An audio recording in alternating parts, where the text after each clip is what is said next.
Es la pregunta. ¿Qué? Sí, Pregúntele a él. ¿Que si se lo voy a hacer de otro caso? No.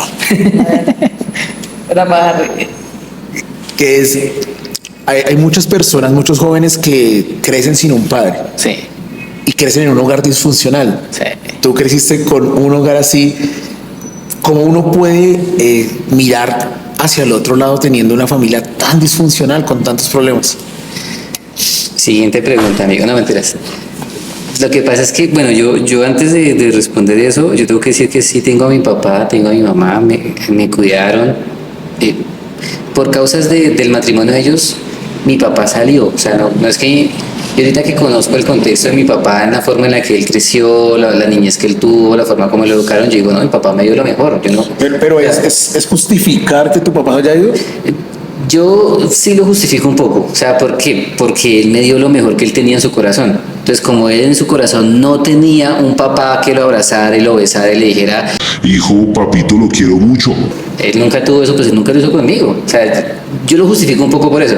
Pero cuando yo era adolescente y uno que todo le da pena y todas esas vainas, uno dice, ah, no, pero qué mal papá, porque otros papás sí son buena gentes y llevan a sus hijos a jugar fútbol y le compran a sus hijos, y mi papá no. Pero ahorita que entiendo el contexto, pues yo digo, listo, lo justifico, sí, lo entiendo, tal vez yo hubiera actuado igual o peor si yo hubiera tenido la niñez que él tuvo, pero gracias a Dios tuve un papá que en el fondo, así sea, de vez en cuando me llamaba.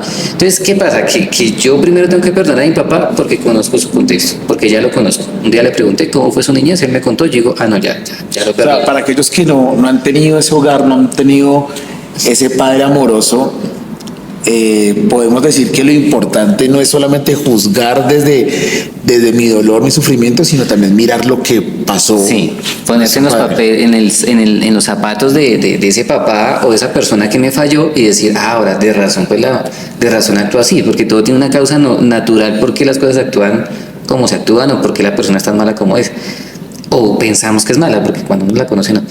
Y lo segundo, que para mí fue fundamental, fue que yo dije, bueno, Dios, si tú existes, sé mi papá. Y Dios llegó en ese tiempo, fue mi papá, fue mi amigo, yo lo sentí real en mi vida. O sea, no fue una mito, una leyenda de que Dios existe y ya, sino que yo lo probé. Y yo empezaba a decirle a Dios, si hoy eres mi papá, Señor, por favor, enséñame a conquistar a una chica, a ir al parque, a jugar fútbol, a tener amigos. Y creo que Dios fue ese papá hasta el día de hoy. Han pasado muchos años en los que hice esa oración. Fue a los 15 años, fui ahí 28, ya han pasado 13 años. Y digo, ah, bueno, Dios sigue siendo ese papá. Y aunque yo falle, peque, la embarre, Dios sigue ahí bacán. Sigue siendo ese papá que aunque yo esté sucio, Él me recoge otra vez. Y ese amor lo conseguí en esa identidad de hijo y esa necesidad de padre que tenía. Entonces, bacán. Perdone, papá. Sabes que existen los dos extremos, ¿no? Porque mira que yo tuve a mi papá, toda mi vida lo he tenido, hoy en día todavía tengo a mi papá. Sí, yo lo gracias a Dios. conozco, chévere. Pero mi papá siempre fue un muy buen proveedor, o sea, siempre un hombre muy trabajador, nunca vimos problemas de infidelidad a mi mamá ni nada de esto, pero nunca hubo amor. Ah, ¿no? Nunca, o sea, yo nunca de él recibí un te amo, nada, pero siempre nos dio todo, o sea, no podemos decir que un día nos acostamos sin nada que comer, no podemos decir nada malo de él en el sentido que siempre estuvo para darnos todo. Mi hermana estudió su carrera universitaria, ellos se la pagaron, siempre estuvimos en colegios privados, bueno, yo no, porque ¿Por qué no estudié en la universidad, hermano? porque fui muy caspa y bueno. decidí otras cosas.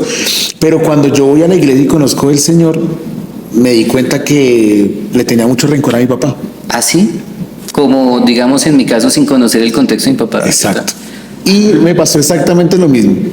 Yo vivía con mi papá siempre estuvo, pero nunca hubo amor. Pero cuando me di cuenta cómo fue la relación de mi abuelo con él, pues hermano, nunca recibí. ¿Cómo voy a dar algo que yo nunca recibí? Sí. Pero no nos podemos quedar ahí con mi hija, aunque me separé con la mamá de mi hija hace muchísimos años. Éramos muy jóvenes, entonces nunca pudimos ni vivir ni nada. Claro. He tratado como de cambiar eso. Dos jóvenes con ribotril, ¿cómo era la cosa ahí? Dos jóvenes drogadictos. Pero he tratado de cambiar eso para poder ya no le pude dar un hogar a Gabriela, pero sí poder darle mucho amor y cambiar un poco esa historia. Sí, no repetir la historia con los hijos. Bueno, ahí es donde me tiene ventaja Johncito.